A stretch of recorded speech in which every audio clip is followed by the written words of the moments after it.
રાજકોટના ward number 6 માં રાજકારણ ગરમાયું છે। કોંગ્રેસના ઉમેદવાર છે દેવુબેન જાદવ, જેમણે ભાજપ પર પ્રહાર કર્યા। તેમણે કહ્યું કે નાના સમાજ સામે ભાજપે ષડયંત્ર રચ્યું છે। પોતાની સામેના આક્ષેપોને દેવુબેને ખોટા ગણાવ્યા હતા, તો ભાજપમાંથી છેડો પાડીને કોંગ્રેસમાં ઉમેદવારી કરી। આવાસ કૌભાંડમાં સસ્પેન્ડ થતા પક્ષ પલટો કર્યો હતો। વોર્ડ નંબર 6 માં કોંગ્રેસની જીતનો તેમણે દાવો પણ વ્યક્ત કર્યો।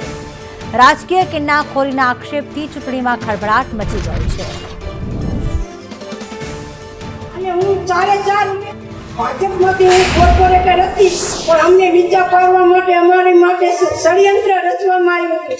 કેમ કે નાના સમાજમાંથી આવેલા અને આગળ આવે તો એને પાછા પાડવા માટે અમારી માટે ખોટા આરોપ નાખ્યા અને એ આરોપ સાવ ખોટા અને પાયા વિહોણા હતા। એ અમે સાબિત કરી બતાવી છે અને અત્યારે કોંગ્રેસમાંથી ટિકિટ આપી અને હું ચારે ચાર ઉમેદવારની બાહેધરી લઉં છું કે બહુ જલ્દી મતની જીતાડીશું અને કેટલા કાકા નામ રોશન